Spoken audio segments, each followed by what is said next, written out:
વર્ણિવેશરમણીયદર્શનम्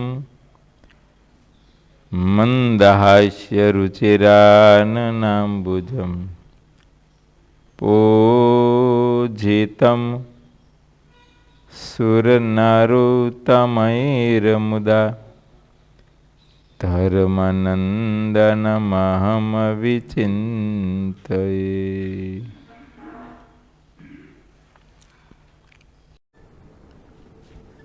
સ્વામિનારાયણ હરે હરે. સ્વામિનારાયણ હરે. સ્વામિનારાયણ હરે.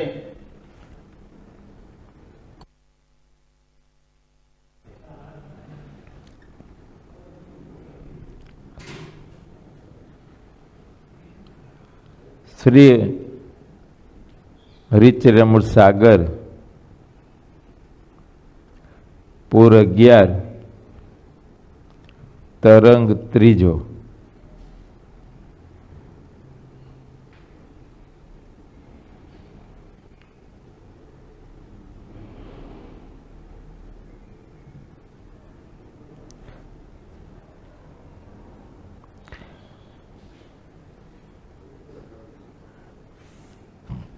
ચૈત્રી પૂનમનો અદ્ભુત સમયો જૂનાગઢમાં કરવો એમ ભગવાન શ્રી હરિએ નિર્ધાર્યું અને એ સમયની કંકોત્રીઓ દેશ દેશના હરિભક્તો પ્રત્યે લખાવી મોકલી. આનંદ સ્વામીને આપી બધી અને આનંદ સ્વામીને જૂનાગઢ મોકલા અને પત્રિકાઓ બધે સોરઠ દેશમાં મોકલાવજો. અને સ્વામીને મહારાજ ભેટ્યા, ફૂલના હાર પહેરાવ્યા. આનંદદાસ સ્વામીએ એક ઉજાસાનંદ કરીને સ્વામી હતા, એમને સાથે લીધા અને જૂનાગઢ આવ્યા.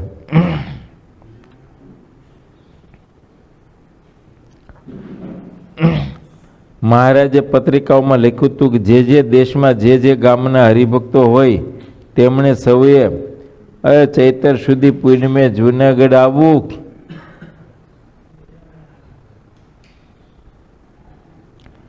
એ ઘરમાં કઈ ઉપાધિ થાય એવું હોય તો ધ્યાન રાખવું, ઉપાધિ ઊભી ન કરવી.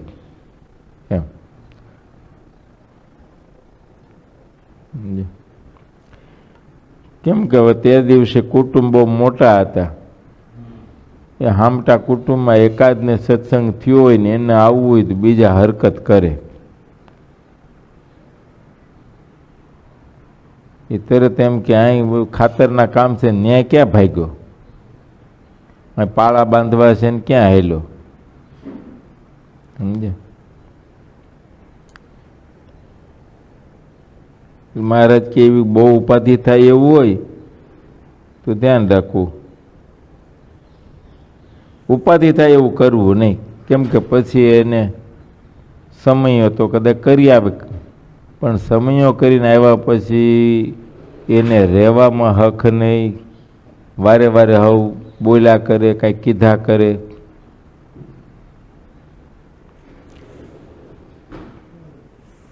એ રસ્તામાં ઘણો જ ભય રહ્યો હોય છે, એટલા માટે સૌએ સાવધાન થઈને ચાલવું. હા, જ્યાંથી નીકળો ત્યાંથી પોતાના ગામનો, આજુબાજુના ગામડા બધા મળી અને આખો સંઘ કાઢીને નીકળવું, પણ એકલા ન હાલી નીકળવું. કંઈક રસ્તામાં ઉપાધિઓ થાય. તે દિવસે ચોર લૂંટારાની બહુ ભય હતો, માણસો લૂંટી લે.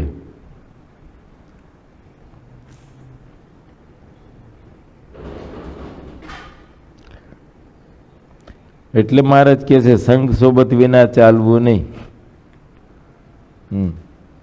સમૂહમાં ચાલવું. તેમજ કોઈ હથિયાર વિના ચાલવું નહીં. કંઈક હથિયાર હોય તો બચાવ થાય. છેવટે લાકડી પણ રાખવી જોઈએ. એટલે આ સંઘ કાઢીને જે નીકળતા હોય ને એની વાત છે, આપણે રાખવાની જરૂર નથી. અને એ વખતે મહારાજ કે અમારા આજ્ઞા વચનનો ભંગ કરવો નહીં, માટે જોઈ વિચારીને ચાલજો. હરિભક્ત બાઈઓએ પોતાના સંબંધીના વિના એકલા આવવું નહીં. આ મહારાજની આજ્ઞા છે. કોઈ બાઈઓએ ક્યારેય પણ ક્યાંય ઉત્સવ સમયમાં જવું હોય તો પોતાના સંબંધી વિના એકલા બહેનોએ જવું નહીં. જેને તેની સાથે હાલી નીકળ્યા એ ક્યારેય પણ નહીં. પોતાના સમીપ સંબંધીની સાથે જવું.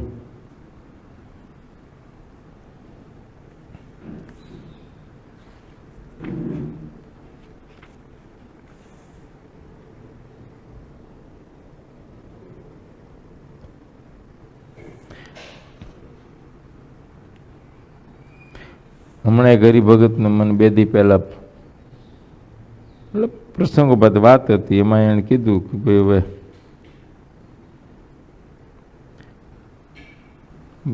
બૈરા નક્કી કર્યું છે, પૂનમ ભરવા જવાના છે ને દર્શને જવાના છે. મેં કીધું ભાઈ પહેલા તમારા ભાઈને આ બાબત આવી હતી ત્યારે મેં તો ના પાડી દીધી.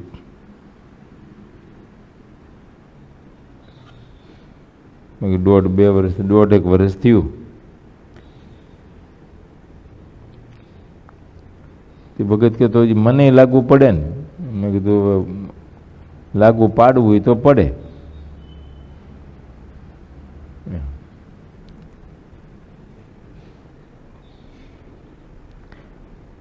અને આજકાલ તો શું છે, ખરેખર તો યાત્રા કે દર્શનનું મોટા ભાગનું બાનું છે.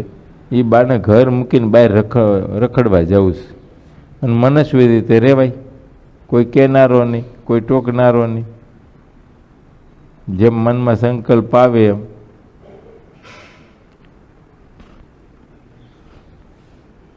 કેમ કે હવે ઘરમાં તો કોઈને ગોઠતું નથી.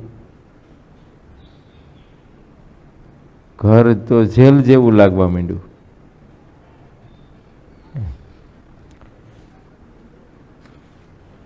અને પૂનમનું બાનું હોય એટલે કોઈ રોકટોક ન કરે.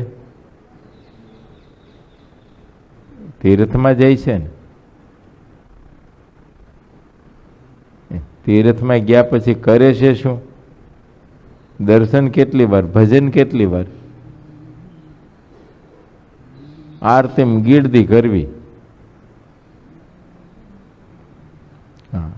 જે મંદિરોમાં જ્યાં જઈએ ત્યાં, અને કોને ખબર હોય આરતીનો જ મહિમા ઉભરાઈ જાય. બોલો, એકલી આરતી જ. અને આરતીમાં એવી ગીરદીઓ કરે, એવી રીતે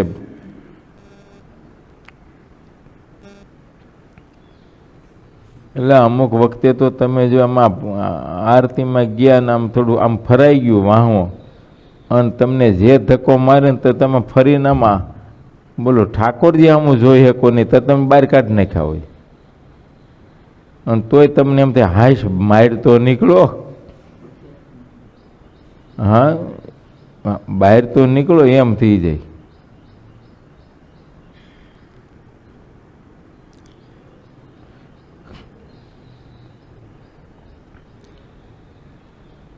એવું ના કરવું. જ્યારે દર્શન કરવા જવું ત્યારે શાંતિથી આમ ઊભું નહીં રહી જવાનું, હાલતું રહેવું, દર્શન કરતા રહેવા ધીરે ધીરે ધીરે ધીરે. તો બીજાને દર્શન થાય. તમે એક કઠોળો પકડીને ઊભા રહ્યો, મૂકો જ નહીં. તમને પકડીને બીજો, બીજાને પકડીને ત્રીજો, અને એવી રીતે એવા ઊભા રહી જાય. અને પછી બીજાને આવવું હોય તમે જાઓ નહીં.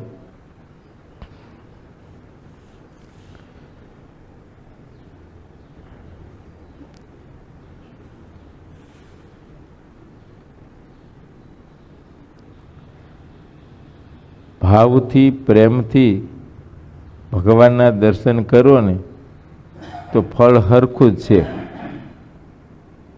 આરતીમાં દર્શન કરો કે પછી દર્શન કરો. અને આ તો બધે શું છે, એવો બધો મહિમા ઉભરે છે કે મંગળાના જ દર્શન કરવા. એમ સારું છે, મંગળાના દર્શન મંગળકારી છે, પણ હરિભક્તોને કોણીઓ મારવી, ઠોહા મારવા ને ધક્કા મારવા અને ધક્કા મારીને દર્શન કરવા, એ તો હરિભક્તોનો અપરાધ થાય છે. દર્શનનું તો ફળ થતું થાય, પણ અપરાધ તો જરૂર થાય છે. સેજે દર્શન થાય એવું હોય તો આળસ ન કરવી. વહેલું ઉઠવું દર્શનમાં બધી રીતે એ ફળદાયી છે. એમ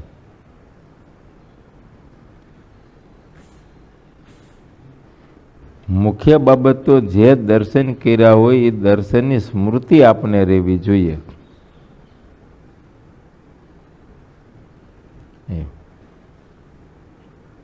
આ તો મોટા ભાગના તો એવા પૂનમિયા હોય, મુગટ દેખાઈ ગયો દર્શન થઈ ગયા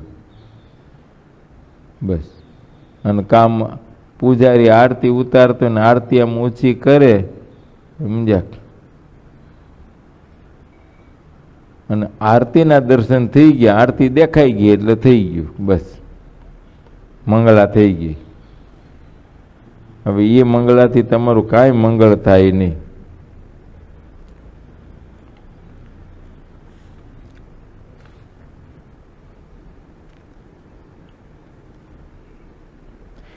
મહારાજ કહે છે, હરિભક્ત બાઈઓએ પોતાના સંબંધીના વિના એકલા આવવું નહીં. હા,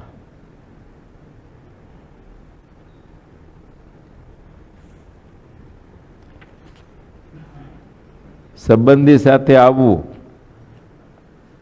પછી પોતાના ઘરવાળા હોય કે પોતાના દીકરાઓ હોય કે ભાઈઓ હોય, ભત્રીજાઓ હોય વગેરે, એ સમીપ સંબંધી કહેવાય. અને એક બાઈ અને એક ભાઈએ સાથે ચાલવું નહીં.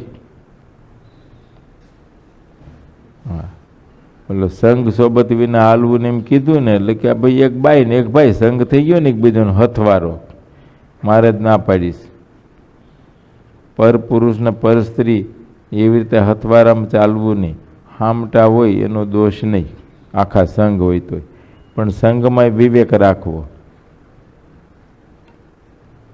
સમજ્યા? એટલે વિવેક એટલે પુરુષો પુરુષોના ટોળામાં હોય, બહેનો બહેનોના વિભાગમાં, એવી રીતે હાલવું જવું. એમ આગળ પુરુષો હોય, પાછળ બાઈઓ હોય, અને એની પાછળ અમુક હરિભક્તો થોડા હોય હથિયારબંધ, એવી રીતે નીકળે.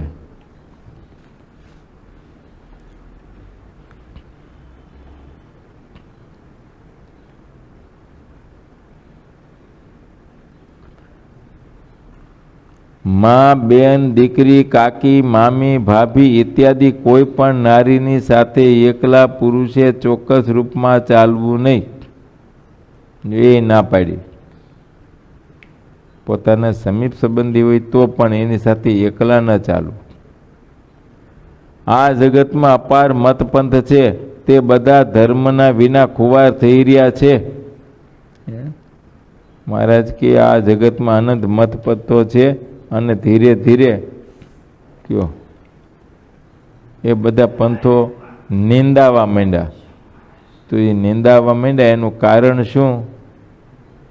કે ધર્મની કોઈ મર્યાદાઓ નહોતી, એટલે નિંદાય છે. માટે મહારાજ કહે છે કે ક્યારેય પણ નિંદાને પાત્ર થઈ એવું ક્યારેય કરવું નહીં. પાણી પહેલા પાળ બાંધવી, પછી કાંઈ ન થાય. આ જગતમાં અપાર મતપંથ છે, તે બધા ધર્મના વિના ખુવાર થઈ રહ્યા છે, અને તેને લીધે તે બધા જમપુરીમાં જાય છે, અને ત્યાં જમના હાથનો અપાર માર ખાય છે. એમ ધર્મને બાને અનંત પ્રકારના કુકર્મ કરે છે, પાપ કર્મ કરે છે, અને પાપનું ફળ જમપુરી ભોગવે છે. આ લોકમાં તો કદાચ પૂજાતા હોય, સમજ્યા? નામના હોય એટલે, પણ છાના પાપય કરતા હોય છે. અધર્મી ગુરુઓ અને અધર્મી શિષ્યોને માટે જમ ઘણો ભયાનક સાજ સજી રહ્યા છે. એ દુનિયાની બધી પ્રજા રાજાને આધીન રહે છે, પણ જે રાજા તે પ્રજાને ધર્મમાં નથી રાખતો તે રાજા જમપુરીમાં એ નરકના કૂવામાં પડે છે. અને શાસ્ત્રની જે રીત છે તે અમે શિષ્યોને શીખવીએ છીએ. અમે જેમ કહીએ તેમ જ એ પ્રાણી વર્તે છે, તેના બધા જ પાપોનો નાશ થઈ જાય છે. જે રાજા પોતાની પ્રજાને ધર્મમાં રાખતો નથી તો એ રાજાય જમપુરીમાં જાય છે. કેમ કે રાજા ધર્મમાં રહેતો હોય તો પ્રજાને ધર્મમાં રાખે ને. પોતામાં અધર્મ હોય તો એ શું ધર્મ પ્રવર્તાવી શકે?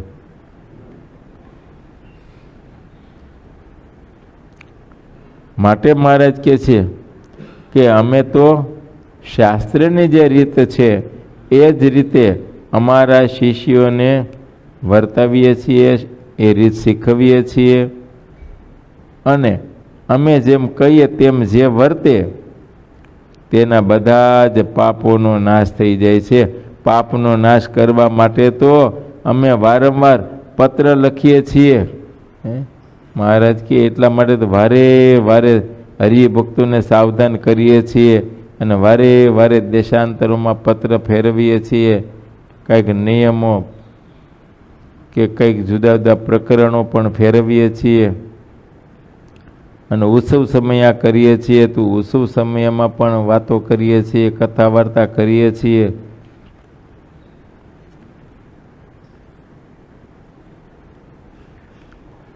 જે અમારા લખેલા પત્રને વાંચીને તે પ્રમાણે વર્તે છે તેની સામે જમ પણ ક્યારેય દેખતા નથી. પ્યારા શ્રીહરિ હરિભક્તોને દર્શન દેતા દેતા ભુજનગરથી સન્મુખ આવતા. હરિભક્તોનો ભાવ ઘણો જ વિશુદ્ધ હતો, વર્ણન કરતા મુખે કહી શકાતો નથી. ક્યાંક હરિભક્તોનો ભાવ પૂરો કરતા હતા અને ક્યાંક ભાવ ક્યાંક મહારાજ રોકાય ને ક્યાંક દર્શન દઈને નીકળે. હરિભક્તોનો ભાવ હોય મહારાજ રોકાવ, થાળ કરવા છે, અમારે જમાડવા છે. પણ હવે એ તો બધાયનું તો શક્ય નથી. કેમ કે મહારાજ જો એવી રીતે બધે ગામમાં રોકાતા આવે તો એ બધા હરિભક્તોના ભાવ પૂરા કરવાના થાય તો એક ગામમાં કેટલું રોકાવું, કેટલી રસોઈઓ લેવી? તો જુનાગઢ કાંઈ પુગાય નહીં સમયમાં.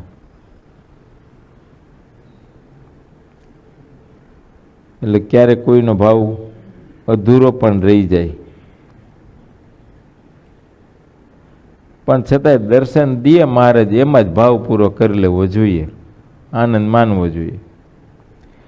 કચ્છ દેશના હરિભક્તો ઘણા ભાગશાળી હતા, કારણ કે શ્રી હરિ વર્ષ દિવસમાં એકવાર તો કચ્છમાં આવતા જ હતા. એ માંડવીના હરિભક્તો શ્રીહરિની સન્મુખ આવ્યા, વાજિંત્ર વગડાવી અને શ્રીહરિને પોતાને ઘેર પધરાવ્યા. માંડવીમાં શ્રીહરિ માવજી સુથારને ઘેર ઉતર્યા હતા અને સંતો ગામની બહાર એક સુંદર વાડી જોઈને ત્યાં ઉતર્યા. હરિભક્તો મનોરથોને પૂર્ણ કરનારા ઘનશ્યામ શ્રીહરિ સાંજે સંધ્યા સંપુરમાં આવ્યા અને શ્રીહરિના આવવાથી હરિભક્તો ખૂબ જ રાજી થયા. એક સુંદર નવરંગ પલંગ બિછાવી દીધો, તેના ઉપર શ્રીહરિ બેઠા. ઠેક ઠેકાણે દીવાઓ કરી દીધા અને પૂરના ભક્તો દર્શન કરવા માટે દોડ આવવા લાગ્યા. જે ભાઈ ભાવિક ભક્તો હતા તેઓ ફૂલના હાર લાવતા હતા અને અપાર પ્રેમથી તે હાર પહેરાવતા હતા.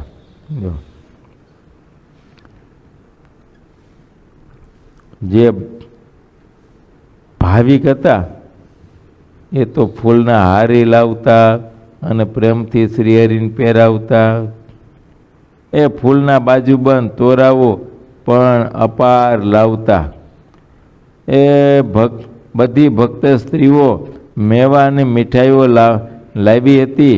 શ્રીહરિ હરખથી તેના નામ પૂછતા. કયો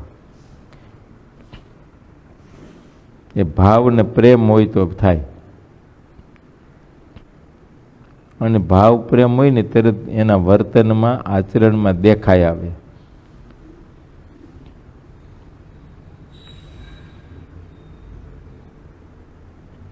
કોઈ કાર્ય તમારે પરાણે કરવાનું થયું હોય ને કોઈ તમને હરખથી થાય એમ ફરક હોય.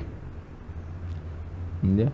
જેને અર્થે કરવું એમાં તમારે હેત હોય, પ્રેમ હોય તમારે, તો એને અર્થે કાંઈ પણ કરવું કઠણ ન પડે અને સહજ રીતે થાય. પણ ભાવ વિનાનું હોય ને કરવા ન છૂટકે કરવું જ પડતું હોય એટલે કરીએ, પણ બીજા ધક્કા મારે ને ત્યારે થાય. એ તોય પૂરું તો ન થાય. પછી આપણે ગામડી ભાષામાં કહેવાય છે ને, કૂતરા ખડ ખાય ને એવું થાય. આમ કર્યું કહેવાય પણ થયું ના હોય.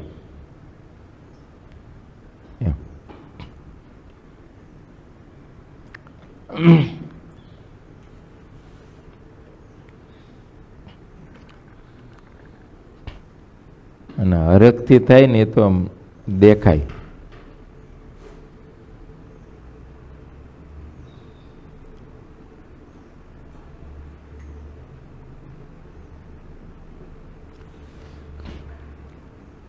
હમણાં રવિવાર પધરામણીમાં જઈએ છીએ ને, એ પધરામણીમાં જઈને એમાં ખ્યાલ આવે, એ ભાવ ને પ્રેમ ને તરત દેખાય આવે.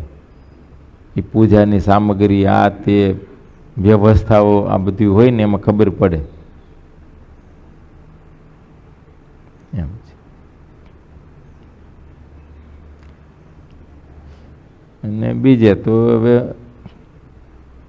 અહીંયા આવ્યા છે સોસાયટીમાં, એટલે ફોન કર્યો તો આવ્યા છે, ભલે ને પધરામણી કરતા જાય.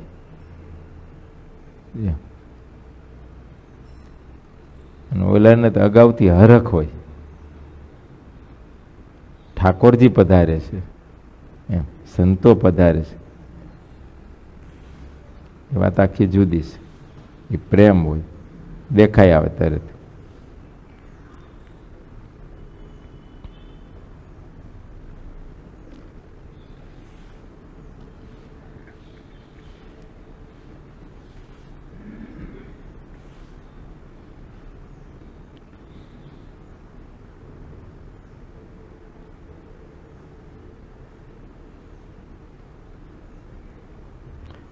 મારા કલ્પેશને ત્યાં ગયો હતો ને પધરામણીમાં, તમારે બે હવાના સોફા હતા ખુરશીઓ, સામે ટેબલ હતું.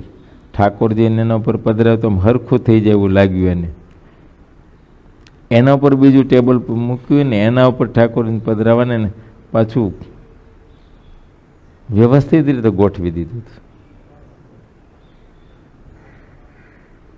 હા, અને ક્યાંક ક્યાંક જોઈએ ને તો ઠાકોરજીને પાટલો મૂક્યો હોય ને સંતોને માટે સોફા ઉપર બેસવાનું હોય. એટલે હંમેશા ઠાકોરજીનું આસન છે ને એ આસન ઊંચું રહેવું જોઈએ.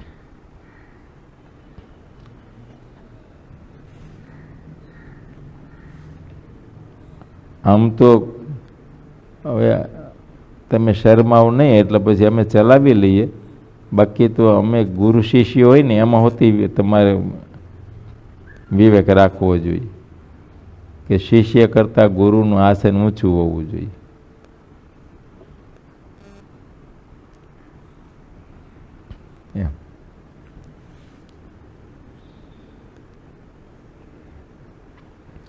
નાના મોટા સંતો હોય એને વિવેક હોવો જોઈએ. તમારા ઘરમાં જેમ નાના મોટાનો વિવેક રાખવો પડે એમ વિવેક રાખવો.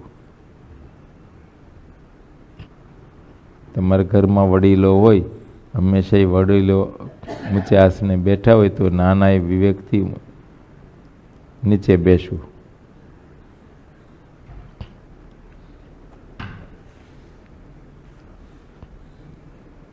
પણ આજકાલનું આ નવું જનરેશન તો એ કંઈ સમજતું જ નથી. ક્યાંક સંસ્કારો છે, બાકી તો સંસ્કાર જ ન રહે. બોલો.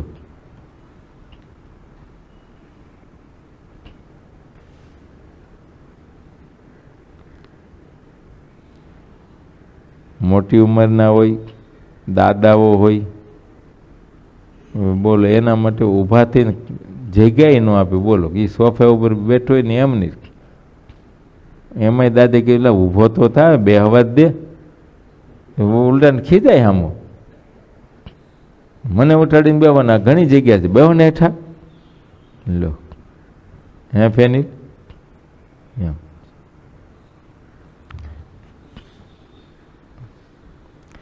નાના છોકરાઓને વિવેક શીખવવો, સત્સંગની પ્રથા શીખવવી, એ બધુંય એમની માનું કામ છે. એટલે તો આપણે કહેવત છે, એક માતા 100 શિક્ષકની ગરજ સારે. આમ છે. 100 શિક્ષકો ભણાવે ને એટલું એક માં ભણાવી શકે, એટલું એને શીખવી શકે. એટલે એની માતાએ આ બધી વાતો સમયે સમયે વાત કરવી જોઈએ, બહારવા જોઈએ. કેમ કે એને છોકરાઓને માને વિશે જેવું હેત હોય ને બીજે ના હોય. અતિ હેત હોય, હેત હોય એટલે મનાય. અને આને યુક્તિ આવડતી હોય મનાવી દેવું કેવી રીતે. સમજ્યા? એ તરત એમ કે આમ ન કરાય, આમ કરી તો ભગવાન કુરાજી થઈ જાય, કુરાજી થાય તો તને નાપાસ કરે, મનાવી દે. કેમ ફેનિલ? તો પછી ફેનિલ કે હું થોડો હવે નાનો છું, એમ માની લઉં. હવે તો નેટથી આખી દુનિયા મહિનો નિહાળવા.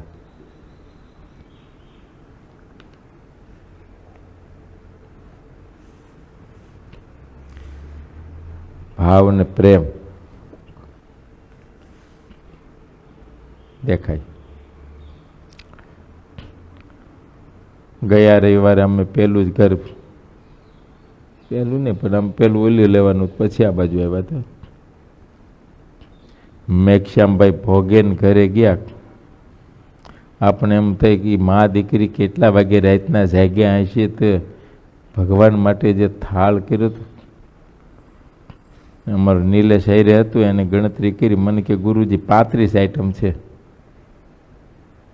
નાની મોટી બધું થઈને.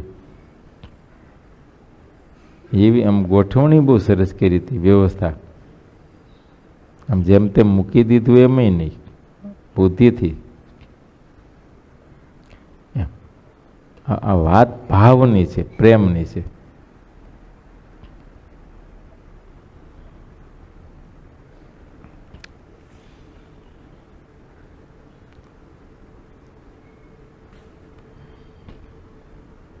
મેં તો ખાલી એમ નજર નાખી, તું મને ખ્યાલ આવ્યો. મેં કીધું કે 5 થી 6 પ્રકારના તો ભજીયા હતા. રોનકને પાણી આવવા માંડશે.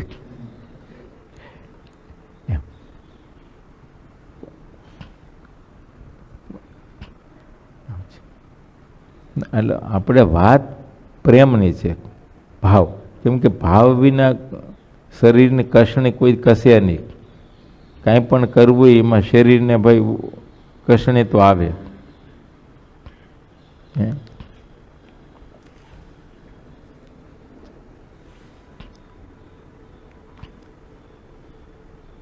પોતાને ચા પીવી હોય અને તોય હવે ચા બનાવવાની હાલત થતી હોય નીચે, અને એમાં શોપિંગ સેન્ટર નીચે જો ચા વાળો હોય ત્યાંથી સીધો ઓર્ડર દેવાઈ જતો હોય, તો એ બીજા માટે શું બનાવે? હે એમ.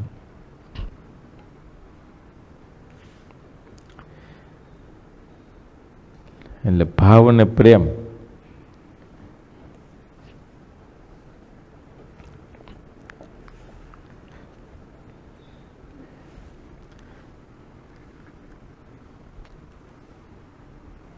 અને એ અમને ખબર પડે ક્યાં બૈરાઓમાં સત્સંગ છે.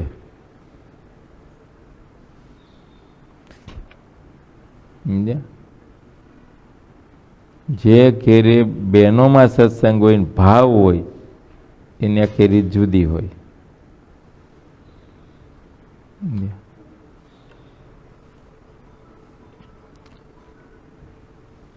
અમે 94માં મલાડ વેસ્ટ મંદિર છે ને એના લાભાર્થે એક પારાયણ કરી.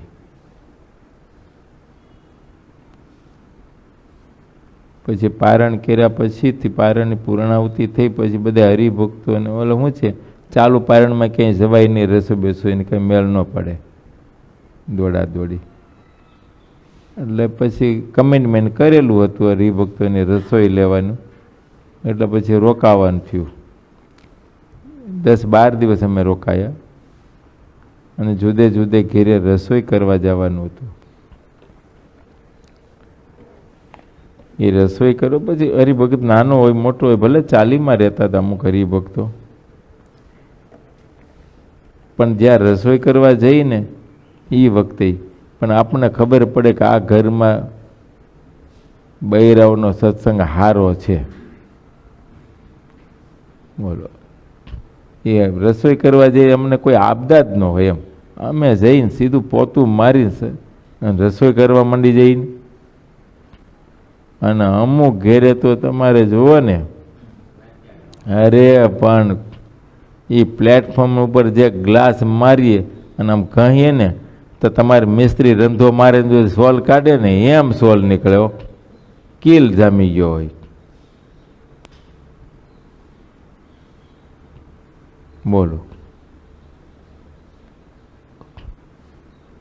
અને ભાઈ બાજુમાં ગોળા હોય ને એ થોડા સેવાળી ગયા હોય ને આપણને એમ થાય અડીએ તો અભડાઈશું. બોલો. હા, અમારે એક ઘર એવું ભટકાણું હતું એ વખતે. એ એક ઘરે ગયા હતા એ એકય વાસણ વાટકા છાલિયા કાંઈ પણ હોય કાળું થયા વિનાનું એકય નહીં, બધાય કાળું થયું, બધું ચૂલે ચડાવેલું. એ બોલો, આ થોડુંક દૂધ હશે તો દૂધ ગરમ કરવા જે વાસણ હોય ને એ જ વાસણ એમ ચડાવી દીધું હોય. બધાય વાસણ તપેલી બપેલી છાલિયા વાટકા જે કાંઈ હતું બધું કાળું. આપણને ખ્યાલ આવી જાય કે અહીંયા સત્સંગનો અભાવ છે, આમાં સત્સંગ છે નહીં, આળહુનું ઘર છે. સમજે? એ બાયુમાના અતિ આળસુ હોય એમ. અને અમુક જગ્યાએ તમે જુઓ ને આમ ઘર ભલે ચાલીઓમાં રહેતા હતા પણ તમે જુઓ તે વાસણ બાસણ આ તેને પ્લેટફોર્મ ને નાનું પ્લેટફોર્મ હોય પણ ધોઈ સાફ સફાઈ કરીને ચૂલા બુલા એવા સાફ હોય કે ન પૂછો વાત. અમે જઈને અને સીધું પોતું મારીને ચાલુ કરી દઈ, રસોડું થઈ જાય. અને ઓલું તો 2 કલાક તો તમારે રોહડા સાફ કરવામાં, ચૂલા ગહીને વાસણ ગવાન ફલાણું નાન તેન, અને એવા વાસણો બાળીને કાળા ઘર નાખ્યા કે ન પૂછો વાત. એ દૂધ ઉભરાય ને ચૂલા એવા થઈ ગયા, ચૂલા ચીકણા થઈ ગયા હોય ને કોઈ દી ચૂલા ધોયા ન હોય.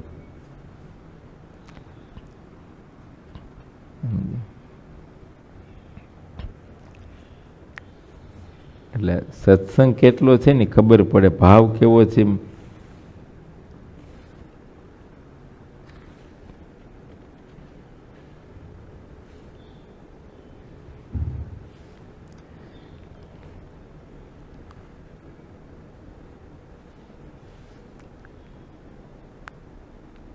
અને તમારે છે ને આ જો કે અમેથી બંધ રાખ્યું છે, બહુ ક્યાંય જાતા નથી ને કે તમારે તો એક વખત રસોઈ આપો ને ઘર સંતોને ઘરે, રોહડા સાફ થઈ જાય. સમજ્યા ટીનાભાઈ? હા, રોહડા સાફ થઈ જાય. એમાં અમુક વરણની તો વાત જ જવા દો, બોલાય તો નહીં જ આમાં ફેસબુક ઉપર, પણ ઓહો એ બૈરાઓ તો આ વરણ પ્રમાણે હોય છે એવું લાગે, બહુ આળહું હોય.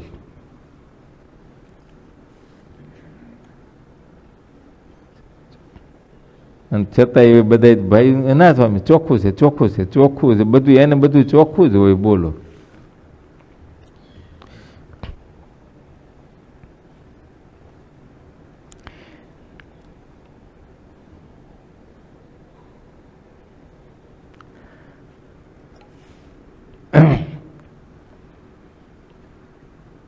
મહારાજ કહે, સ્વામી કહે જે બાયો ભાઈઓ ભાવિક હતા ને તેઓ તો ફૂલના હાર લાવતા હતા અને અપાર પ્રેમથી તે હાર પહેરાવતા હતા. એ ફૂલના બાજુબંધ અને તોરાઓને પણ એ અપાર લાવતા. આમ છે.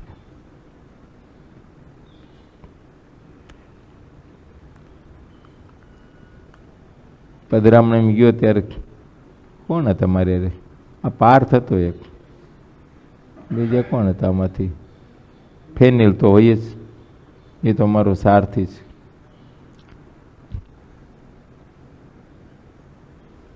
અમે મનીષ ને પરેશ ને ઘરે ગયા પધરામણી. હે એ તો હોય જ, એ અમારી વ્યવસ્થામાં હોય સમજ્યા. કેમ? અરે પછી ઓલા હાથ જોડી ગયા પણ હવે નહીં કે.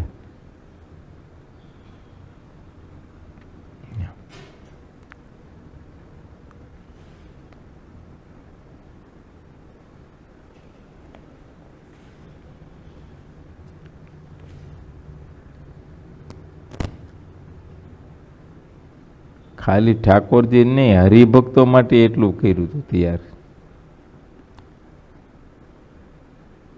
બોલો, 4-5 પ્રકારના તો ફ્રૂટ હતા, ડ્રાય ફ્રૂટ હતું, શરબત હતું ને કંઈક બીજું લિક્વિડ હતું. દૂધ હતું, શું હતું એવું? તો આ છોકરાઓને મારે કેવું પડ્યું કે બેહો ને પંક્તિ કરો.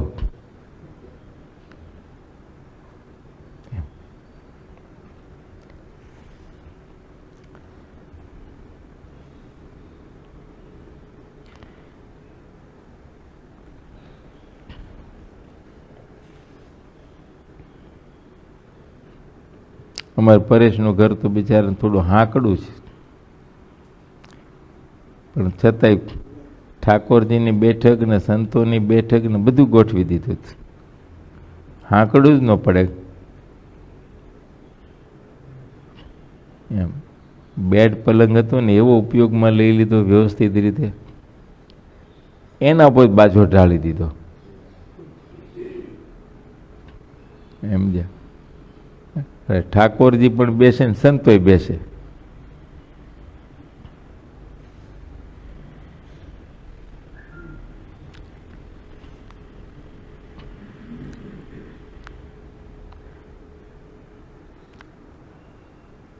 મહારાજ કે બધી ભક્ત સ્ત્રીઓ મેવા ને મીઠાઈઓ લાવી હતી. શ્રી હરિ હરખથી એ તેના નામ પૂછતા. સમજ્યા? હા, આ બેનો જે કંઈ મીઠાઈ બનાવી લાવ્યા હોય ને મેવો, તે મહારાજ પૂછતા. કારણ કે બધા જુદા જુદા દેશની જુદી જુદી રીત હોય ને એમ. આપણે કાઠિયાવાડ વાળાને પૂછો માલપુડા હું ખબર જ ન હોય. ક્યાંક મંદિરોમાં ગયા, કંઈક ઉત્સવમાં ગયા ને ક્યાંક વળી ગુજરાત બાજુ તો ભલે, બાકી માલપુડાનો સ્વાદ તો લીધો જ નહીં. કેમ ભદ્રેશ, માલપુડાનો સ્વાદ આવ્યો ક્યારે? તો પછી અને ચોરોતરમાં તમે જાઓ તો ત્યાં સંતોને કોઈ પણ રસોઈ માલપુડાની જ આવે. ઉપાધિ એ કાઠિયાવાડી સાધુને આવડે નહીં.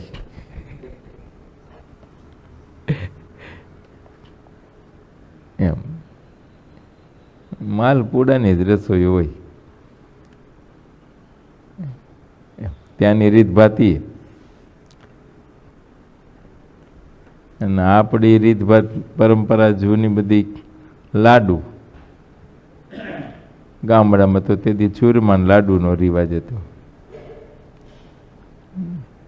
પછી મોતિયા હોય, બુંદીના હોય. એટલે અમુક વખતે જુદા જુદા દેશમાં જુદા જુદા રિવાજ હોય ને એને કારણે અમુક આઈટમ નવી લાગે. એટલે મહારાજ પૂછતા અને એમાંથી એને હેત બહુ થાય. જે બનાવી લેવા હોય ને હા એને હેત થાય.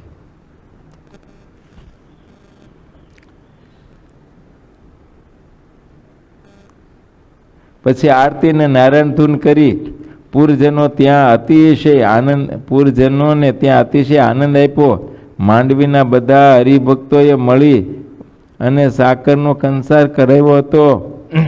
વર્ણીએ તત્કાળ તે રસોઈ કરી તૈયાર થયા પછી પરમ દયાળુ શ્રીહરિ જમવા માટે ઉઠ્યા. પીતાંબર પહેરી અને શ્રીહરિ જમ્યા. ઉપરથી દૂધ ભાત અને સાકર પણ જમ્યા. પછી પ્યારા અને ધર્મના દુલારા શ્રીહરિયા હાથ મુખ ધોઈ જલપાન કર્યું, મુખવાસ લીધો. તે પછી શ્રીજી મહારાજે ત્યાં બધા સંતોને જમવા માટે બેસાડ્યા. સ્વયં સંતોને પીરસ્યું, જેને જેટલું જોઈએ તેટલું આપ્યું. પછીથી દૂધ ભાત અને સાકર પણ પોતે જ પીરસ્યું. જ્યારે સંતો જમી રહ્યા ત્યારે બંને હાથ ભેળા કરીને ધોયા, ચરણ ધોઈ રૂમાલથી કોરા કર્યા. તે પછી આવીને પલંગના ઉપર સૂતા. પાર્ષદો પાસે શરીર દબાવડાવ્યું. હરિભક્તો પાસે આવીને બેઠા. તે પછી ફરીવાર પૂરના મોટા મોટા બુદ્ધિમાન માણસો આવ્યા. શ્રીહરિ પલંગ ઉપર બેઠા થયા અને સૌની સાથે વાતો કરવા લાગ્યા. તેમણે વેદાંત વિષયક કઠિન પ્રશ્નો પૂછ્યા. શ્રીહરિએ તે બધા પ્રશ્નોના ઉત્તર કર્યા. કયો ખયો આવ્યો હોય છે? માંડવીમાં તો ખયો ખત્રી હતો, વેદાંતી.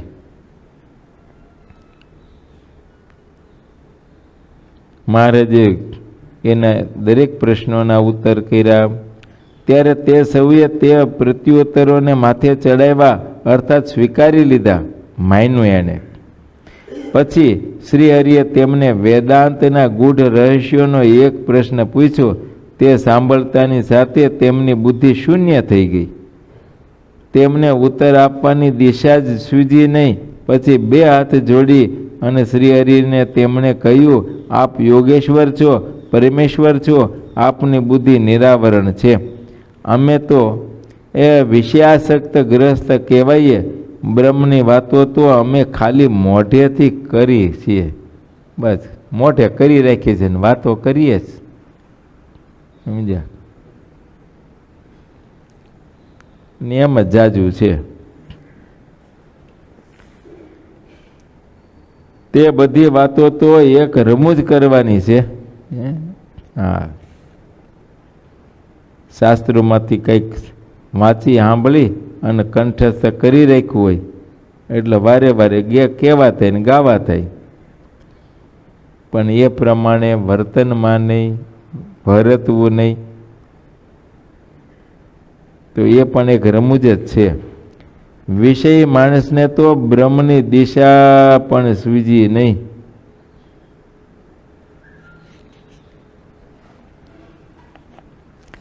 ત્યારે તે સૌને શ્રી હરિવરે કહ્યું, તમે સત્સંગ કરો તો બધી વાત બને, સુધરે બધી. મહારાજ કે હવે તમારે નિર્વાસનિક થવું હોય તો સત્સંગ કરો.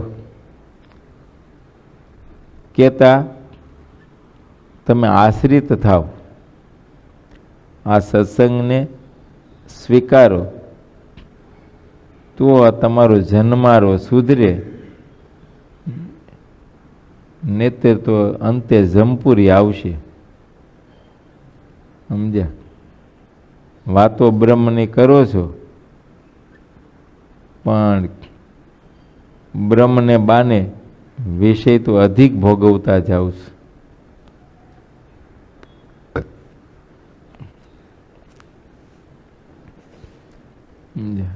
એ બહુ હેલું પડી જાય. સમજે? પાપની બીક જ નીકળી જાય ને. બ્રહ્મ શબ્દ આવે એટલે કઈ વિધિ નિષેધ કઈ પાળવાનું કહીશું નહીં, અર્થઘટન જ આવું કરે. બ્રહ્મ એટલે માયાથી પર એમ. બ્રહ્મને કોઈ વિધિ નહીં, બ્રહ્મને કોઈ નિયમ નહીં, બ્રહ્મને કોઈ પાપ જ લાગતું નથી. તો કેમ કે પાપ માત્ર તો માયિક હોય એને લાગે, એમ માયામય હોય એને, અને આ તો માયાથી પર છે માટે એને કોઈ પાપ નહીં, એમ સમજીને પોતાને માની લીધું કે હું બ્રહ્મ છું ને માયાથી પર છું, મને કોઈ પાપ નહીં. અને એવી જ વાતો કરે, એવા પ્રવચનો કરે, અને સાંભળનારના હૃદયમાંથી પાપની બીક કાઢી નાખે. એટલે એને પણ ગુરુઓમાં દોષ દેખાય જ નહીં.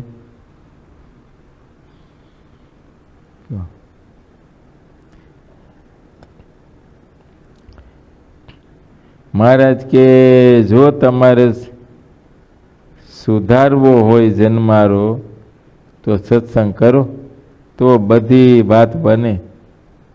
એ સત્સંગ કર્યા વિનાનું જે બધું જ્ઞાન કહે છે તેને તો અમે મિથ્યા જ્ઞાન કહીએ છીએ. હા, એને શુષ્ક વેદાંતિ કહીએ છીએ. વચ્ચેના મર્તમાં શુષ્ક વેદાંતિ શબ્દ મહારાજ બોલ્યા છે. એમ ખોટા જ્ઞાની.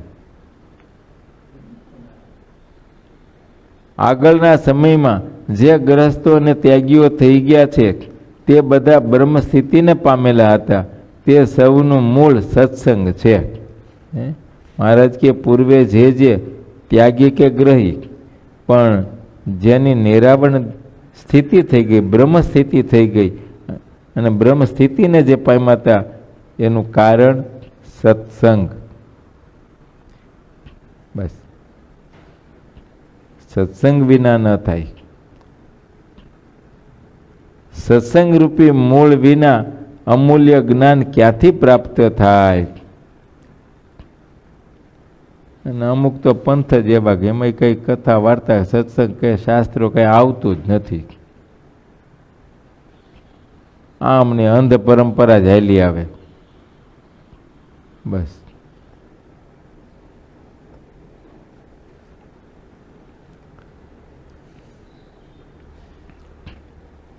હવે સત્સંગ કોને કહેવાય એ પણ, કેમ કે બધા સત્સંગ જ કરે છે. બોલો,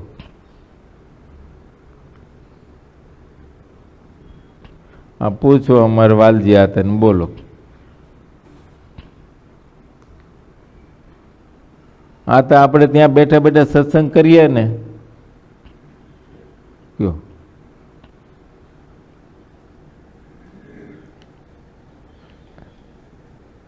બધા સત્સંગ કરે છે. સત્સંગ શબ્દની વ્યાખ્યા સમજવી જોઈએ.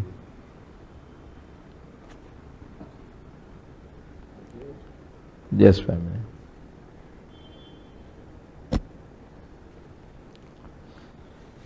મહારાજ કે બ્રહ્મ સ્થિતિને પામ્યા હોય એવા ગુરુ મળ્યા વિના કોઈને અજ્ઞાન રૂપ અંધારું ટળતું નથી. અજ્ઞાન રૂપ અંધારું એટલે વિષયમાં આસક્તિ. અનાસક્ત ગુરુ વિના આસક્તિ કેવી રીતે ટળે? બાકી તો જન્મો જન્મની વાસનાઓ ભેળી થયેલી છે આ જીવને. તે તો સહજ ઢાળો છે. વિષયને માર્ગે હાલવું એ સહજ ઢાળો છે. કયો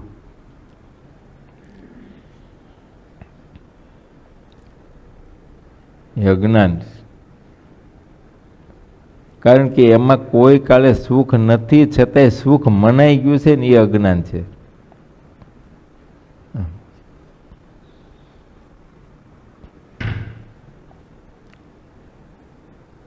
સ્વામી કે બ્રહ્મ સ્થિતિને પામ્યા હોય એવા ગુરુ મળ્યા વિના કોઈને અજ્ઞાન રૂપ અંધારું ટળતું નથી.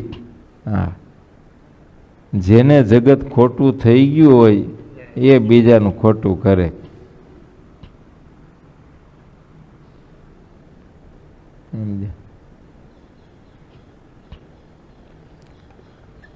આ તમે સંસારી પરણ્યા છો, છોકરાને પરણાવો ને,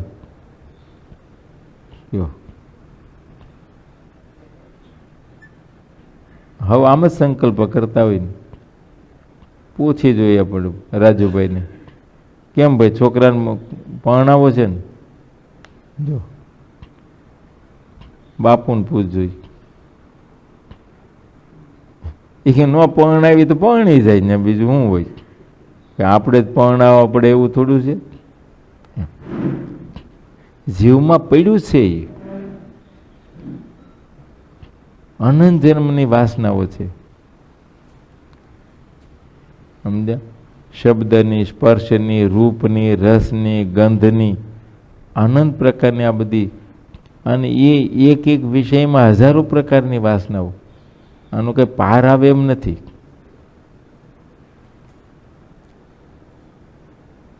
હવે એને ખોટું કરવું અંતરમાંથી, એના અંતરમાંથી વાસનાને કાઢી નાખવી, એ તો જેની નીકળી હોય એ કાઢી શકે, બીજો કોણ કાઢી શકે? ભાઈ તમે કયો ખર હવે એ ભલા મને આમાં કાંઈ નથી હોય, વયો જાય ને સામી થઈ સાધુ થઈ જાય ને, પણ એ તમારું મનાય નહીં એને, કારણ કે એને ખબર પડે ખોટું ખોટું કહે છે. એમ ખોટું ખોટું કહે આમાં સુખ ન હોય તો એ શું કામ આવી રહ્યા હોય, એ ન વયા જાય. એમ ફેનિલ નહીં વિચાર કરતો હોય તો અહીં શું કામ રહી, એ ન વયા જાય. એમ મનાય નહીં.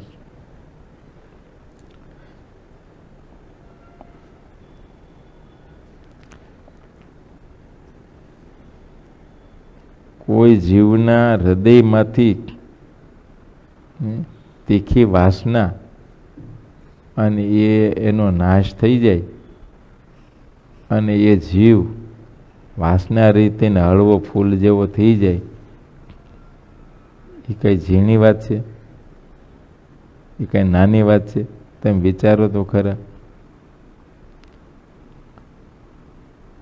આપણે એ કોઈ પણ પ્રકારના સ્વભાવ પ્રકૃતિ જરા કોઈ મૂકી નથી શકતા. ઘણી વખત એ સ્વભાવ પ્રકૃતિ આપણે દુઃખી કરતા હોય, આપણા ઘરમાં, કુટુંબ, પરિવારમાં બધાને દુઃખી કરી દેતા હોય, પણ છતાં એ નથી છૂટતું. બોલો, ખબર હોય, જાણતાય હોય કે આ મારા લખણ, મારી આ પ્રકૃતિ, મારા સ્વભાવને કારણે બધું છે, પણ તોય એ નથી છૂટતું.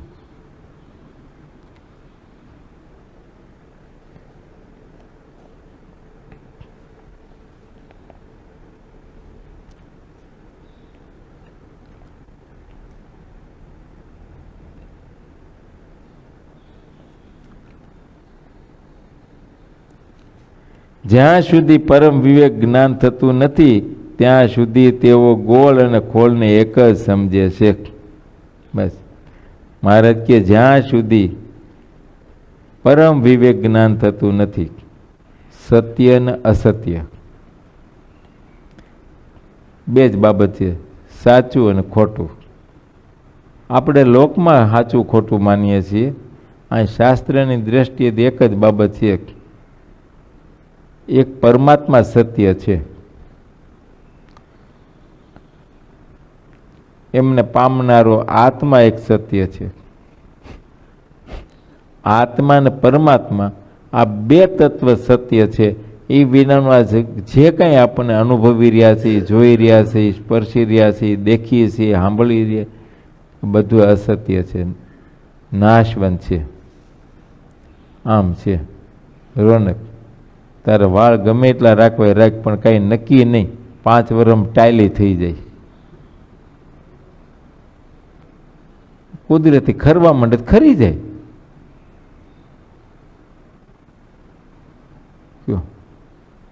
હા, પછી એની શોભા કરવી તો વિંગ પહેરીએ તો એની શોભા આવે. કયો નાશવંત છે, એવું ને એવું રહેતું જ નથી. આ જગતમાં જે કાંઈ છે વિષય માત્ર, એ બધા નાશવંત છે અને દુઃખરૂપ છે. એ હોય તોય દુઃખ છે, ન હોય તોય દુઃખ છે. તમે એવું માનો છો કે ધન હોય તો સુખ આવે, ધન વિનાનું કાંઈ સુખ ના મળે. તો ધનવાન બધા સુખી હશે ને? એ પણ એટલા જ દુઃખી છે. એના કરતાં તમે સુખિયા છો. એ નાનભાઈ, બોલો.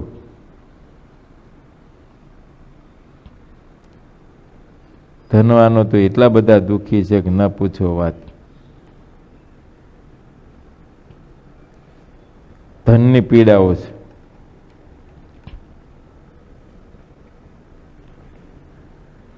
એ ધનને યોગ્ય કરીને હવમાં કુસંગ આવી ગયો હોય.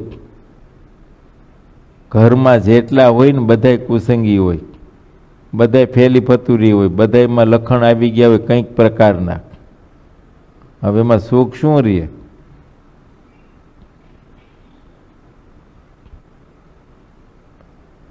કયો? બાપો ઓલી હોટેલમાં જતો હોય, છોકરો ઓલી હોટેલમાં જાય.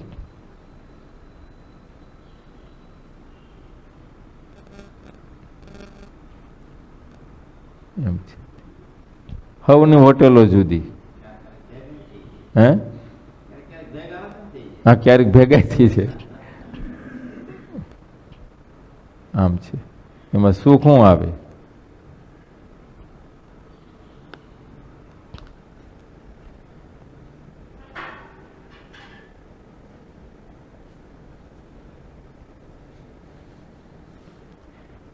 એ તો મનાય છે, આવું માનીએ છે. સુખ સુખ નથી. સમજ્યા? ઠીક છે, વ્યવહાર એનાથી ચાલે છે અને એટલું હોય વ્યવહાર પૂરતું, તો સુખ, બાકી સુખ નથી. એ ભગવાનની આજ્ઞા પાળવામાં જે સુખ છે એ બીજે નથી. ભગવાનની આજ્ઞામાં રહીને જ જીવન ગુજરાન ચલાવવું, અને એ પ્રમાણે જો નક્કી જ કરશો તો ભગવાન તમને ક્યાંય અટકવા દેશે નહીં. સેજે તમારું બધાય ગુજરાનો ચાલશે, શાંતિથી રહેવાશે, બધું થઈ જશે. બોલો.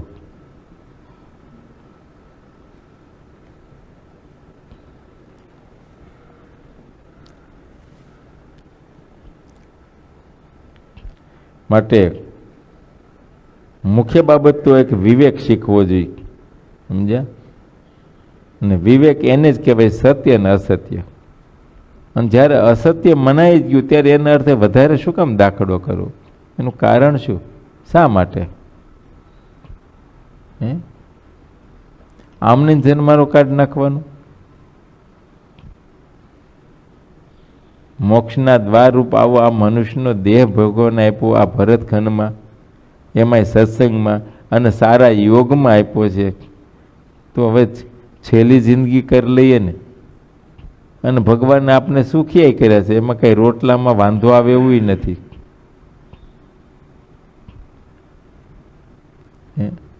ભગવાનને સુખિયા કર્યા છે. આપણી 2 પેઢી પાછળ વૈયા જાવજી. ગઈઢિયાને કેવા દિવસો હતા? 2 પેઢી તમે ખાલી પાછળ વહી જાવ તો ગઈઢિયાના દિવસો કેવા હતા? એ ભાઈ, કલ્યાણ બાપાના દર્શન કર્યા છે? એમ કયો. એ ગામડામાં બિચારા કેવી રીતે રહેતા? ભલે કોઈ દુઃખી નહોતા, આપણે એવું નથી. એ તેની સ્થિતિ પ્રમાણે રહેતા હતા, એ વખતની રીતે રિવાજ આ તે બધી રીતે. પણ આજના જેવું હતું? વાત એમ છે.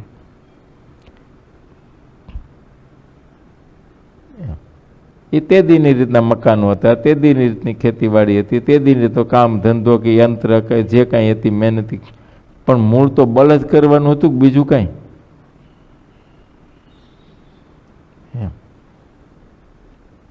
હવે એ દ્રષ્ટિએ જોઈએ તો અત્યારે કઈ વાંધો છે?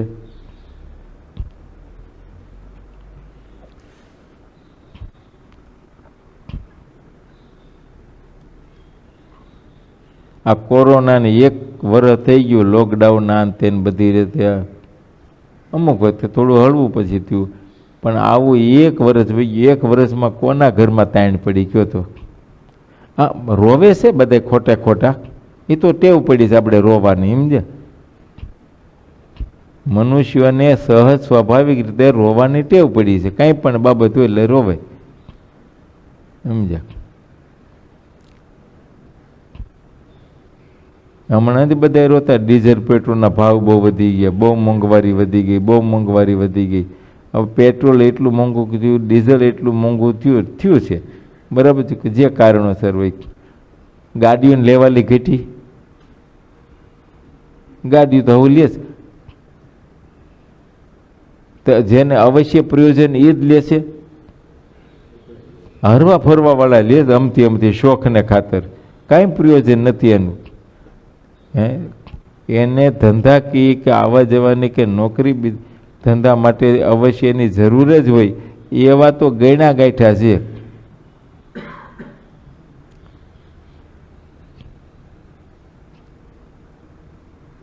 બોલો ક્યાં મોંઘવારી નડે છે? આ તમારા જુવાનિયા છોકરાઓ 6-12 મહિને ફોન બદલી નાખે, મોબાઈલ ફોનો.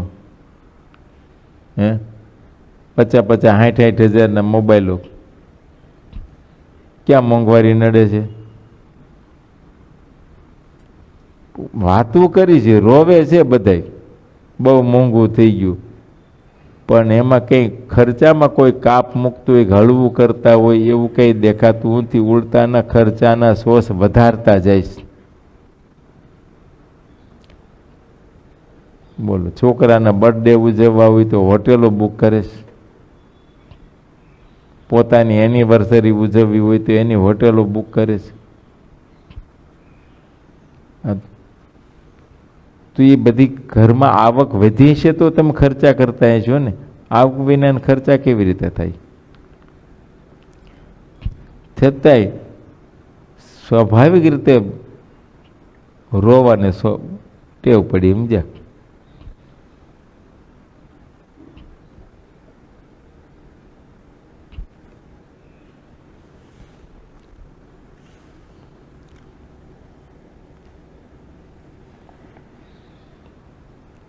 બ્રહ્મ સ્થિતિને પામ્યા હોય એવા ગુરુ મળ્યા વિના કોઈને અજ્ઞાન રૂપ અંધારું ટળતું નથી, ને અજ્ઞાન ટળ્યા સિવાય તે બધી જ બાબતને એક સમજી બેસે છે.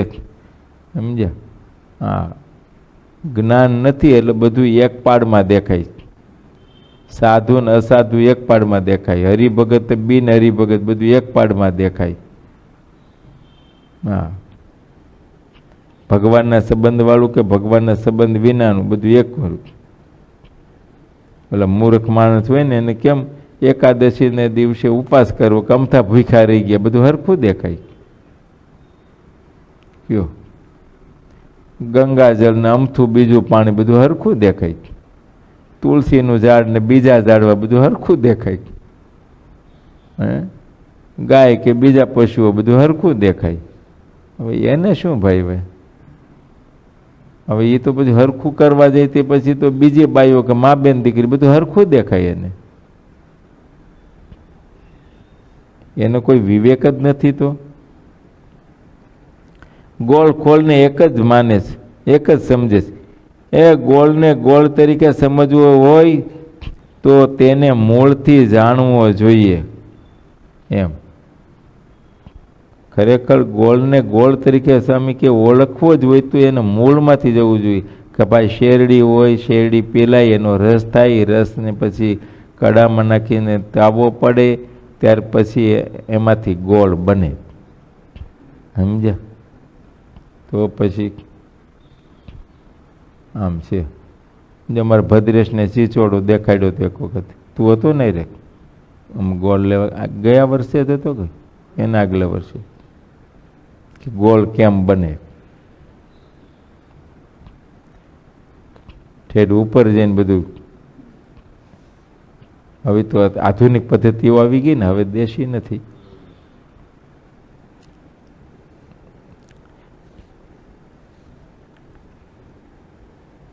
પછી આપણને દેખાય કે હવે એ રૂપ આપણે જાણવા માંડીએ, આને ગોળ જ કહેવાય. હવે કોઈ આપણે ભરમાં આવે તો આપણે ભરમાઈએ નહીં, મૂળમાંથી જાણ્યું ને. એમ ભગવાન તત્વને પણ જાણવું જોઈએ, આત્મ તત્વને પણ જાણવું જોઈએ.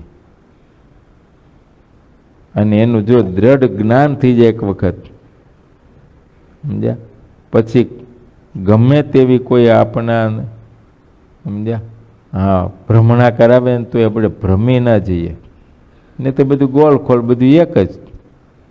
હા ઘણા કહેતા ને એ અમે બધાય ભગવાનને માનીએ અને બધાને ભગવાન માનાવી. બોલો ચિરોડીનો ઓલો ધોળો પથ્થર ક્યાંક પડ્યો હોય ને કોઈ સિંદૂર લગાડી દે, કોઈ બે નાળિયેરના નાળિયેર વધીને અગરબત્તી કરી જાય તે હાયલું એ દેવથાન થઈ ગયું. બોલો અને પછી આડોશી પાડોશી શેડા પાડોશી ધીરે ધીરે એની માનતાઓ માનવા માંડે ને ફલાણું કરવા માંડે ને એમ કરતા હાલે. અને અવર જવર શરૂ થઈ જાય અમારે જેવો બાવો એકાદો આવીને બેસી જાય.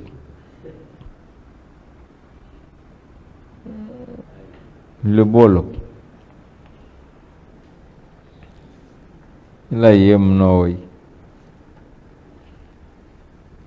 મોટા મોટા ધર્મગુરુઓએ જે પ્રતિષ્ઠિત કરેલા જે મૂર્તિઓ છે એ ના બી એક કહેવાય. એ મોટા ધર્મગુરુઓએ જ્યાં જે પ્રતિષ્ઠિત કરેલી મૂર્તિઓ છે એમાં તો આપણે અનુભવાય છે સાક્ષાત ભગવાનપણું. અને કંઈક એવી કથાઓ એની પડી છે, કંઈક ભક્તોને એમાંથી પ્રગટ થઈને દર્શનો દીધા છે, કંઈક ભક્તોએ એમાં દર્શન કર્યા છે. એમાં તો પ્રગટપણું દેખાય છે. ઓલામાં તો લોલે લોલ. આપણે ઓલા સભા ચેષ્ટામાં વંદુના પદ આવે ને પછી અમુકને શું છે પદ પૂરા આવડતા ન હોય પણ બીજા ગાતો એની હારે ગાય ને તો શું છે પછી એની કડી ન આવડે પણ પાછળથી લોલ બોલે, પાછળથી લોલ બોલે. હા એમ આ જગતમાં આમ જ હાલે છે, લોલે લોલ. માટે કોઈ પણ તત્વ હોય એને મૂળથી જાણવું જોઈએ. જાણ્યા વિના ભ્રાંતિ ટળે નહીં. ભ્રમણા જે છે ને સમજ્યા, ભ્રમણા એટલે ખોટામાં સાચું મનાઈ ગયું ને એ ભ્રમણા મનાઈ ગયું. હવે ગમે એમ મનાઈ ગયું, ક્યાંથી મનાઈ ગયું, ક્યાંક સાંભળ્યું કાઢવું જોયું એમાંથી મનાઈ ગયું પણ આપણે ઊંડા ન વિતરા અને હજી કોઈ ઉતરતું જ નથી. કયો ઘણી વખત તમે જાણતા નથી કરો છો. આ ખાલી એક પ્રશ્ન પૂછું છું, ખાલી તમને પૂછવા ખાતર. નાનભાઈને પૂછી જોઈને, આ નાનભાઈ તમારે છોકરાઓના લગ્ન થાય પછી તમારે ઘરે રાંદલના લોટા તેડે, એ રાંદેલ કોણ છે? આમ જાણો છો કઈ? જે જાણતા હોય કયો, કઈ વાંધો નહીં. ભલે માતાજી છે એ એમ મને ખબર છે, એમ રાંદેલ માતાજી છે પણ એનું મૂળ કઈ જાણો છો? એને કોની સાથે સંબંધ શું છે, કોણ છે, કેમ છે? તને મેં પૂછ્યું?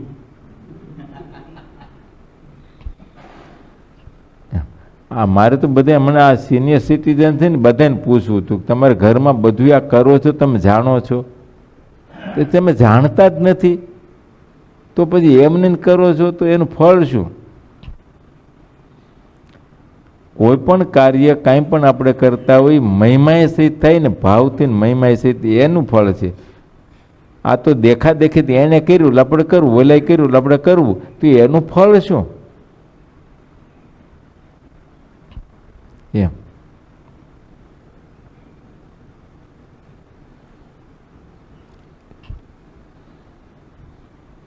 રાંદલ છે ને એ સૂર્ય પત્ની છે, સૂર્યના પત્ની છે.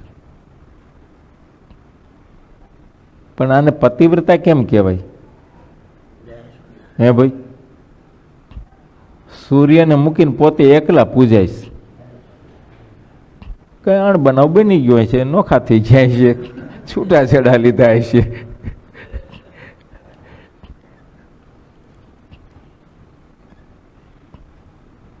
એવું નથી.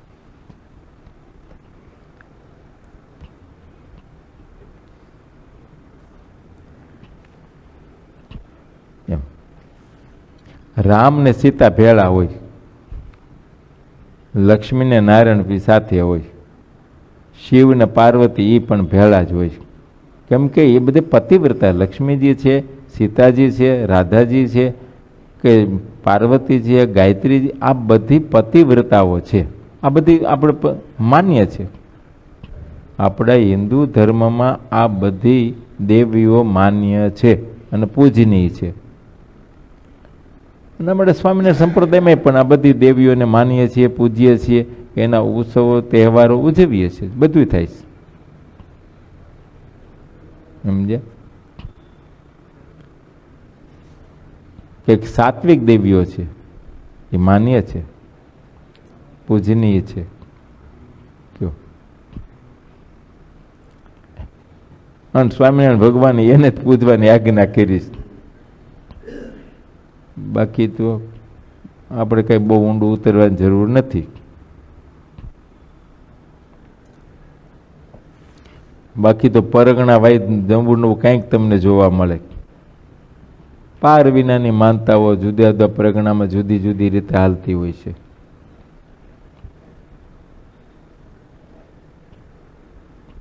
એ તો પછી શું છે, જુદા જુદા હવના આજીવિકાના સાધન એ બાને હાલે છે, ચાલે છે.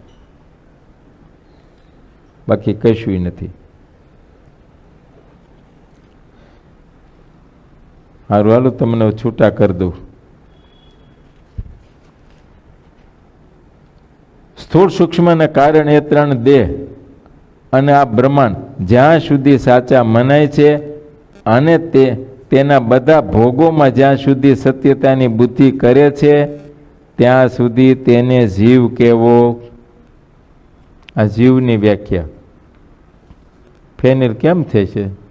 જીવ મટીને શિવ થઈશું કે જીવ જ રહીશું? એ તો જ્યારે જ્યારે જન્મા ત્યારે જીવ જ હતા. કયો સ્થૂળ સૂક્ષ્મના કારણ આ ત્રણ દેહને વિશે જે હુંપણાની ભાવના છે, સત્યપણાની ભાવના છે, સુખની ભાવના છે, અને એમાં સાચાપણાની દેહને વિશે સાચાપણાની ભાવના થઈને એટલે આ બ્રહ્માંડના જે કાંઈ પદાર્થો છે એ પણ સત્ય ભાસે છે. કયો એ પણ સાચું મને છે. આ બધું ખોટું કાંઈ નથી, બધું સાચું છે. બોલો આમ છે.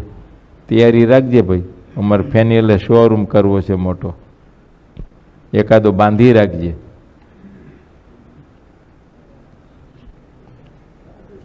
એટલે હું છે આપણે ભાડા ભરવાની.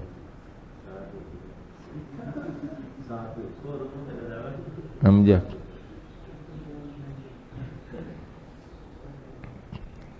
બધું સાચું મનાય. કંઈક જોઈએ હોય છે ડીમાર્ટ બધું. સમજ્યા? મોલ બધા જોયા હોય ને મોટા મોટા, એમ થાય કે ઓહો મારે પણ આવો હોય તો.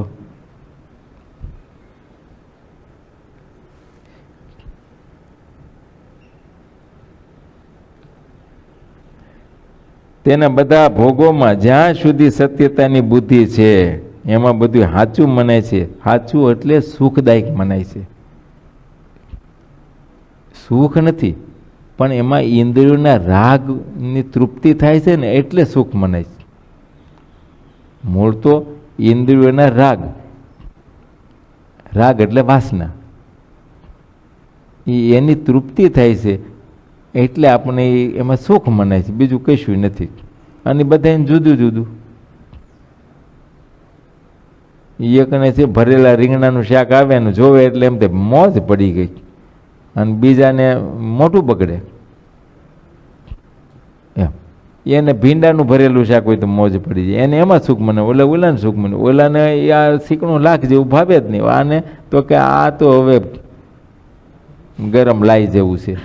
હવે ઓલાને રીંગણાનું શાક ગરમ લાઈ જેવું લાગે, ઓલાને ચીકણું લાખ જેવું લાગે. માન્યતા છે એની. બાકી આમ તો એકચ્યુઅલી તો બેમાંથી એકમાં સુખ નથી. એ જમશો એટલે ઘડીક દેખાય છે તમને, સમજ્યા? બાકી તો એની તરત સંજ્ઞા વિષ્ઠા, આથી બીજું કાંઈ એનું પરિણામ નથી.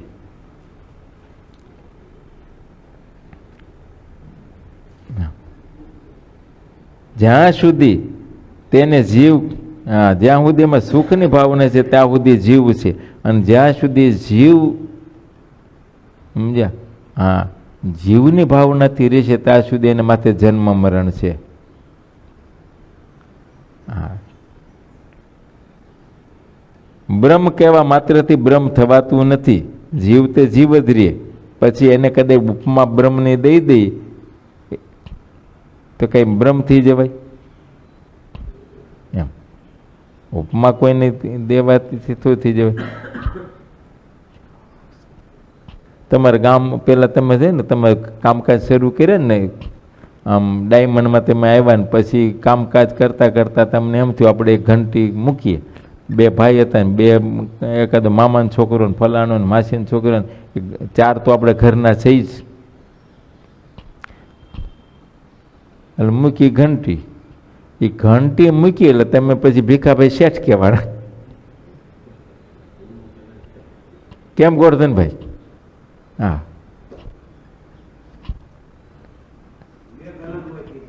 હે, હા, એ તો હોય જ, પણ કહેવાય શેઠ કે બીજું કાંઈ? બોલો, કહેવાય શેઠ. ઓલા 40માં 1.5 રૂપિયા ભાડે રહેતા હતા ને, ઓલો ભાડું માગે ને તો એ ક્યાંક ગોતવા નીકળવું પડે ઉસીના. ઓલાના ભાડાના પૈસા 1.5 રૂપિયા ઉછીના ગોતવા નીકળવા પડે. માણસે 50 રૂપિયા ઉપાડ માંગ્યો હોય તો એને કેવું પડે, આજની કાલ દઉં, મારી પાસે છૂટા નથી. એમ છૂટા નથી, છે જ નહીં, સવારે કોકની પાસે ઉછીના લેવાડા છે. અને કહેવાય હું શેઠ. હવે એ શેઠપણું અને એ શાહુકારીથી કાંઈ આપણે સુખ આવે? એમ શેઠ થઈ જવાય? કોઈ કે એટલે શેઠ? ઠીક છે, એક બોલવાનો શિષ્ટાચાર કયો તો કહેવાય એમ.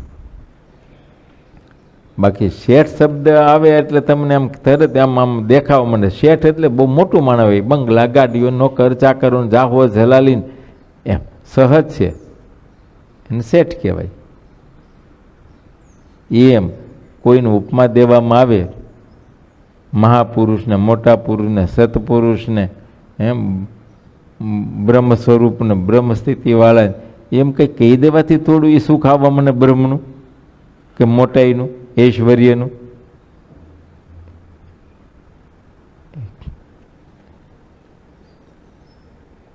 એમ નથી થઈ જતું. એ તો ગતિ તો દેહ મૂકે ને ત્યારે ગતિ તો જે થતી એ જ થાય છે.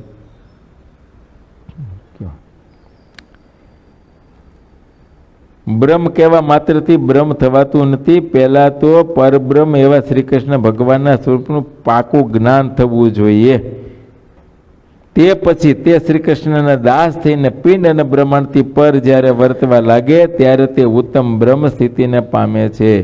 જીવાત્મા, પરમાત્મા, તેમના જે ભક્તો અને ભગવાનનું દિવ્ય એવું ધામ, તે બધાને સત્ય જાણે. જો શું છે? જીવાત્મા એટલે જીવ, આત્મા જીવ, પરમાત્મા અને પરમાત્માના જે ભક્તો તથા એમનું જે ધામ અને પોતાનું જે સ્વરૂપ, આ બધાને સત્ય જાણે એમ છે. એ સત્સંગની વ્યાખ્યા શું? સત્સંગ કોને કહેવાય?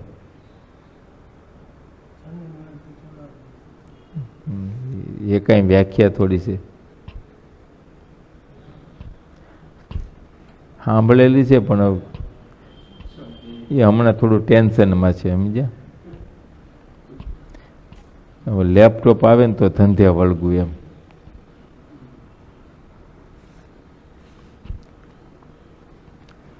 મહારાજે સત્સંગી જીવનમાં એની વ્યાખ્યા કરી છે.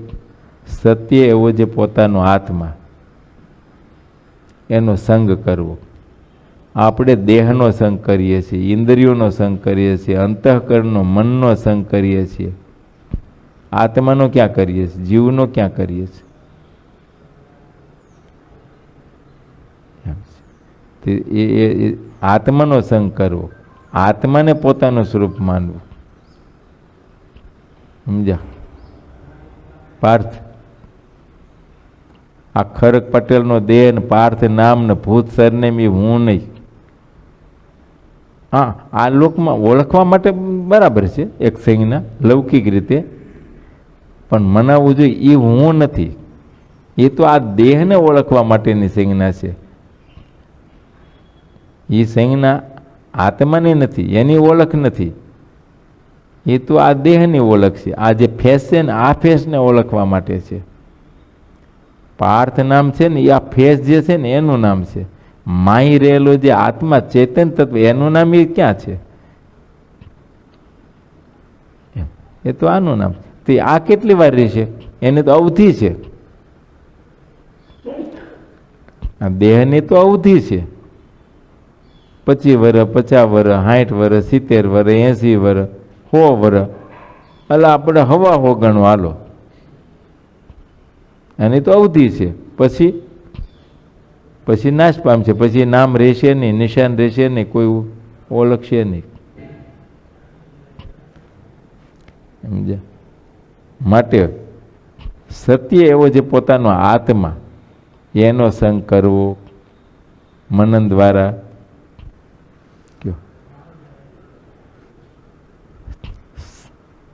સત્ય એવા જે પરમાત્મા એનો સંગ કરવો, અને સત્ય એવા જે ભગવાનના ભક્ત જેને બ્રહ્મ કહીએ, ભગવાનના ધામના મુક્ત કહીએ, અને સત્ય એવું જે ભગવાનનું ધામ. કેમ કે આ બધું તો નાશવું, આ આખી લોક નાશ પામી જાય જેને અવધિ પૂરી થાય ત્યારે. આ રહેતું નથી. અને અત્યારે આપણે આ જે કાંઈ દેખાય છે એ તો ખાલી હમણાં જો ભગવાનની ઈચ્છા હોય ને ભગવાનનું અમુક કર્યું, ભગવાન કરે ને તો એક આંખના પલકારમ પૂરું કરી દે.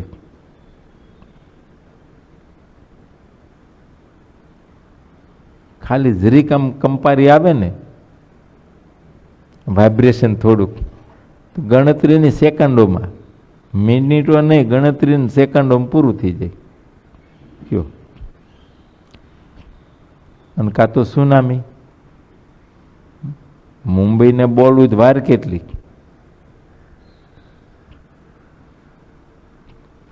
આપણે 3 બાજુ દરિયો છે. આપણા મુંબઈને 3 બાજુ દરિયો છે.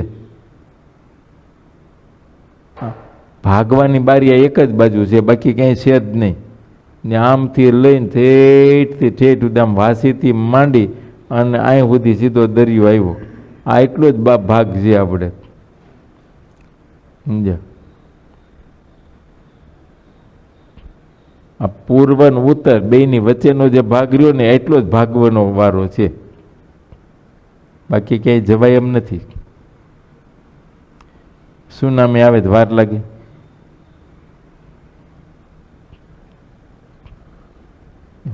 સુનામી એટલે બીજું કાંઈ નથી. પૃથ્વી ઊંચા નીચી થાય એટલે દરિયાનો ભાગ હોય એ ઊંચો થાય ને પૃથ્વી આ બાજુનો ભાગ નીચો થાય, ઓલું પાણી આવે અહીંયા, બધું પૂરું. સુનામીનું બીજું કાંઈ નહીં. એ જ પૃથ્વી ઊંચા નીચી થાય એટલે દરિયાનો ભાગ છે, પાણીનો ભાગ એ ઊંચો થયો પાણી આવવાનું ને પૂરું થઈ જાય. વાર લાગે.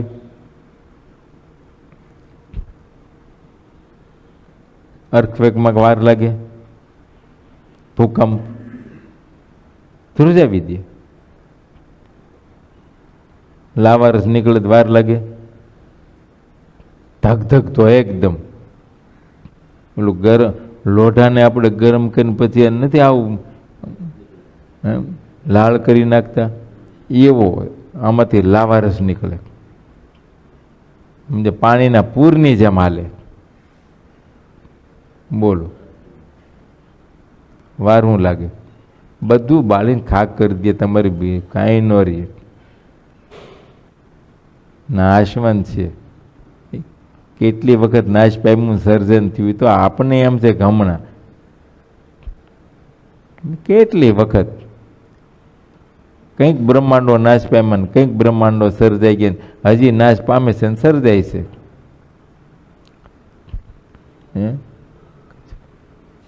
ભૂકંપ વચ્ચે ઓલે કચ્છમાં ન બધું સર્જાઈ ગયું પાછું.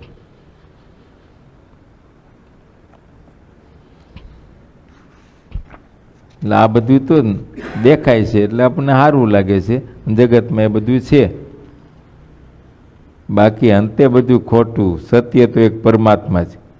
એમાં જ્યારે મન લાગ્યું ત્યારે નક્કી થયું કે હવે આપણે જન્મ મરણ નહીં. બાકી તો અહીંયા આવવાનું, દુઃખી થવાનું, મરવાનું, અને મરતા મરતા પછી દુઃખી. સમજે, વલોપાત કરતા કરતા દેહ મૂકવાનું, વલોપાત કરતા કરતા દેહ મૂકે એટલે વળી પાછો જન્મે. એ વલોપાત પૂરો કરવા આવે પાછો, અહીંયા આવીને પાછું એનું જ કરવાનું. આમ જ તો હજી છૂટ્યા નહીં. બોલો, અનંત યુગો વયા ગયા પણ હજી આપણે છૂટ્યા નહીં આમાંથી.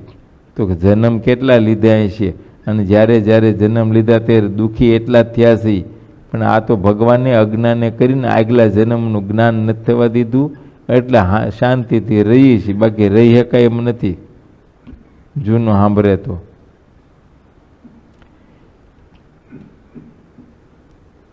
માટે જીવાત્મા, પરમાત્મા, તેમના જે ભક્તો અને ભગવાનનું દિવ્ય ધામ તે બધાને સત્ય જાણે. તે સિવાયના બધા જે આકાર દેખાય છે કે કાનથી સંભળાય છે તેને લગારે પણ સત્ય માને નહીં, અને તેનો નાશ થાય તો શોક પણ કરે નહીં.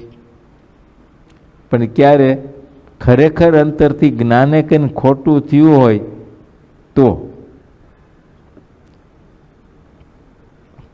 તો એનો શોક ન થાય, ન તો થાય. ખોટું થયું હોય તો એને હશે, એને નક્કી જ હોય પહેલેથી. હતું જ નહીં તો હતું જ નહીં.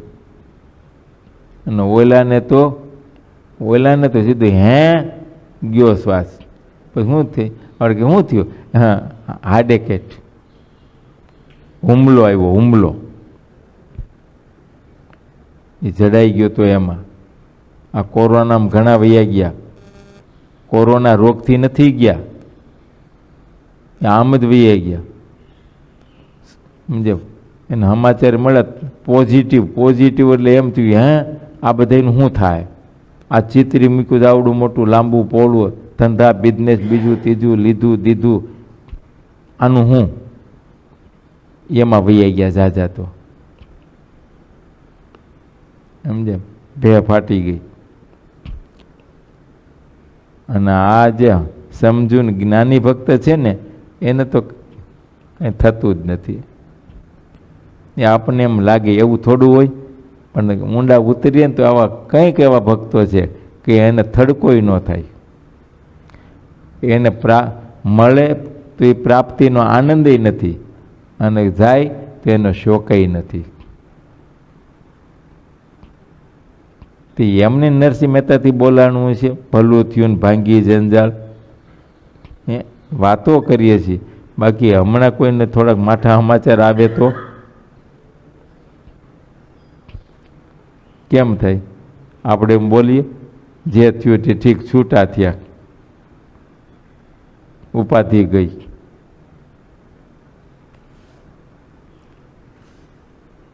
એ તો સ્થિતિ થાય ત્યારે થાય. મનુષ્ય જ્યાં સુધી નાશવંત પદાર્થનો શોક કરે છે ત્યાં સુધી તેનું બધું જ્ઞાન ફોક છે, એ નિષ્ફળ છે.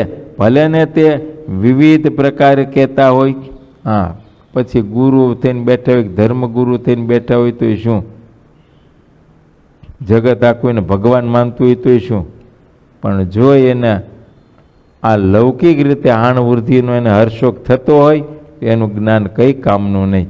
ઇતિ શ્રી સહજાનંદ સ્વામી શિષ્ય સિદ્ધાનંદ મુનિ વિરચિત હરિચમૂળ સાગરના એકાદશપુરમાં માંડવીમાં શ્રી હરિએ વેદાંત વિષયક પ્રશ્નોત્તર કર્યા. એ નામે ત્રીજો તરંગ સમાપ્ત.